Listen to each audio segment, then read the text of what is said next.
कहते हैं इस घटना के बाद औरंगजेब बुरी तरीके से डर गया था, क्योंकि वो जानता था कि छत्रपति शिवाजी महाराज को रोकने का आखिरी मौका उसने खो दिया है। आज हम बात कर रहे हैं एक ऐसे किले की जिसने राजपूत, लोधी, मुगल, भरतपुर, मराठा और ब्रिटिश राज भी देखा है और अभी थोड़े समय पहले ही G20 समिट भी देखी। हम बात कर रहे हैं आगरा किले की। और अगर आप आगरा फोर्ट के बाहर किसी टूर गाइड से पूछोगे कि आगरा फोर्ट किसने बनवाया था, तो वो यही जवाब देगा कि इसे अकबर ने 15वीं शताब्दी में बनवाया था। जबकि अकबर के इतिहासकार अबुल फजल ने खुद उसकी किताब में लिखा है कि यह ईंटों से बना हुआ एक किला था जिसका नाम बादलगढ़ था। आगरा किले के इतिहास को लेकर दुनिया भर के हिस्टोरियंस थोड़े से कंफ्यूज्ड हैं, क्योंकि कुछ हिस्टोरियंस का कहना है कि आगरा फोर्ट को 11वीं शताब्दी में सिकरवार राजपूत राजा बादल सिंह ने बनवाया था और कुछ हिस्टोरियंस का कहना है कि 11वीं शताब्दी में राजा बादल सिंह ने इसका निर्माण नहीं बल्कि पुनर्निर्माण करवाया था और इसका नाम बादलगढ़ रखा था। इन सब कंफ्यूजन्स में एक सवाल जो उठ के आता है वो ये है कि आगरा किले का असली इतिहास क्या है। नमस्कार, मेरा नाम है द हिस्टोरिकल स्टोरी टेलर और चलिए असली इतिहास की खोज में चलते हैं। इस कहानी की शुरुआत होती है 11वीं शताब्दी में, जब राजा बादल सिंह ने इस किले का निर्माण या पुनर्निर्माण करवाया था और इसका नाम बादलगढ़ रखा था। अब 11वीं शताब्दी में उन्होंने ये एग्जैक्टली कब बनवाया, इसके ऊपर तो अभी कोई क्लियरिटी नहीं है।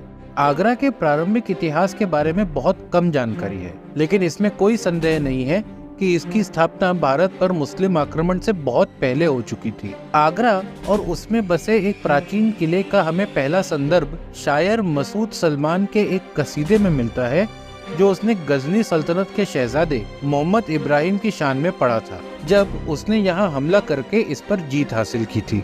इसके बाद आगरे का इतिहास सीधा 1504 से शुरू होता है, जब सिकंदर लोदी ने इसे अपनी राजधानी बनाया और इसका रिनोवेशन करवाया। साथ ही यहाँ कुछ और नई इमारतें बनवाकर इसका एक्सपेंशन भी किया। 1517 में सिकंदर लोदी के बेटे इब्राहिम लोदी की ताजपोशी भी इसी किले में हुई थी।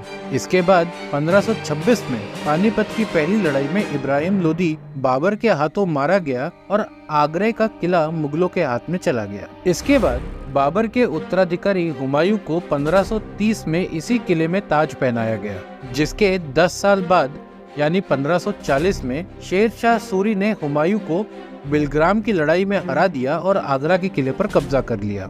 1555 में हुमायूं ने सिकंदर सूरी, जो शेर शाह सूरी का बेटा था, उसे हराकर फिर से आगरा किले पर कब्जा कर लिया और इसके बाद 1556 में हुमायूं की मौत हो गई। हुमायूं के बाद जब अकबर मुगल सल्तनत का बादशाह बना तो आगरा की केंद्रीय स्थिति का महत्व समझते हुए अकबर ने इसे अपनी राजधानी बनाया और 1558 में आगरा में शिफ्ट हो गया। यहीं पर अकबर के इतिहासकार अबुल फजल ने लिखा है कि आगरे का किला एक ईंटों का किला था जिसे बादलगढ़ के नाम से जाना जाता था। हालांकि इस समय तक आगरे का किला जर्जर अवस्था में आ चुका था, तो अकबर ने 1566 में इस किले का पुनर्निर्माण शुरू करवाया, जो लगभग 8 सालों तक और 4000 मजदूरों की दिन रात की मेहनत के बाद 1573 में पूरा हुआ। हम ये किला अभी जिस स्थिति में देखते हैं, उसे इस स्थिति में पहुंचाने के पीछे अकबर के पोते शाहजहां का बहुत बड़ा हाथ है। शाहजहां ने यहाँ पर बहुत सी इमारतों को तुड़वाकर उन्हें फिर से संगमरमर में बनवाया।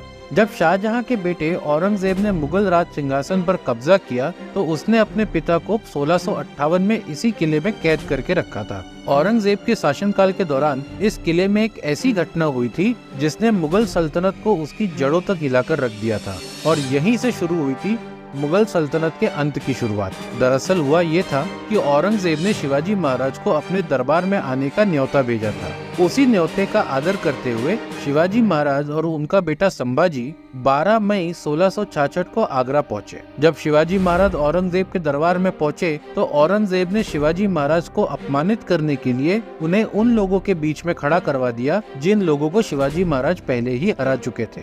शिवाजी महाराज इस चीज का विरोध दर्ज करते हुए अपने लोगों के साथ गुस्से में उस दरबार से निकल गए। इसके बाद शिवाजी महाराज को आगरा के किले में बंदी बना लिया गया। यह स्थिति शिवाजी महाराज के लिए बहुत खतरनाक थी, क्योंकि औरंगजेब के दरबार में इस चीज के ऊपर डिस्कशन चल रहा था कि शिवाजी महाराज को जिंदा रखना है या उन्हें मार डालना है।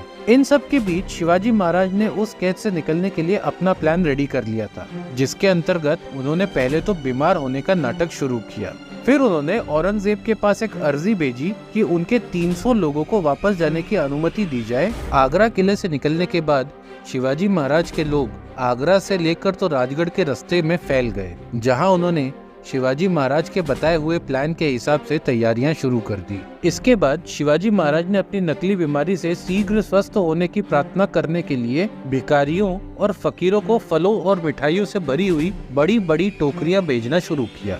शुरुआत में तो इन टोकरियों को मुगल सैनिक बहुत ध्यान से चेक करते थे, लेकिन धीरे धीरे मुगल सैनिकों ने जब ये टोकरियां चेक करना बंद कर दी, तब 17 अगस्त 1666 को छत्रपति शिवाजी महाराज और उनके 9 साल के बेटे संभाजी ने एक बड़ी टोकरी को खाली किया और उसके अंदर छुपकर आगरा के किले से बाहर निकल गए और 12 सितंबर 1666 को वे राजगढ़ पहुंच गए। कहते हैं इस घटना के बाद औरंगजेब बुरी तरीके से डर गया था, क्योंकि वो जानता था कि छत्रपति शिवाजी महाराज को रोकने का आखिरी मौका उसने खो दिया है। मुगलों के बाद 1761 में यह किला भरतपुर राज्य के जाट शासकों के अंतर्गत 13 सालों तक रहा, जिस दौरान यहाँ पर रतन सिंह हवेली भी बनाई गई। फिर 1785 में यह किला महादजी सिंधिया के नेतृत्व में मराठा साम्राज्य के अधीन हुआ। इस किले पर मराठों का आधिपत्य 1803 तक रहा, जिसके बाद यह अंग्रेजों के हाथ में चला गया। फिर 15 अगस्त 1947 को देश को आजादी मिलने के बाद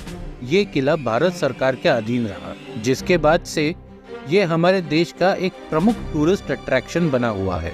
और अभी हाल ही में फरवरी 2023 में इस किले में G20 समिट से जुड़ा हुआ एक कार्यक्रम भी हुआ। 11वीं शताब्दी के राजा बादल सिंह से लेकर तो फरवरी 2023 में हुए G20 समिट के फंक्शन तक इस किले ने न जाने कितनी कहानियों को बनते और बिगड़ते हुए देखा होगा। और आज ये किला हमारे समृद्ध इतिहास की निशानी के रूप में खड़ा है। अगर आपको आगरे का असली इतिहास और ये वीडियो पसंद आया हो तो इसे लाइक और चैनल को सब्सक्राइब करें। धन्यवाद।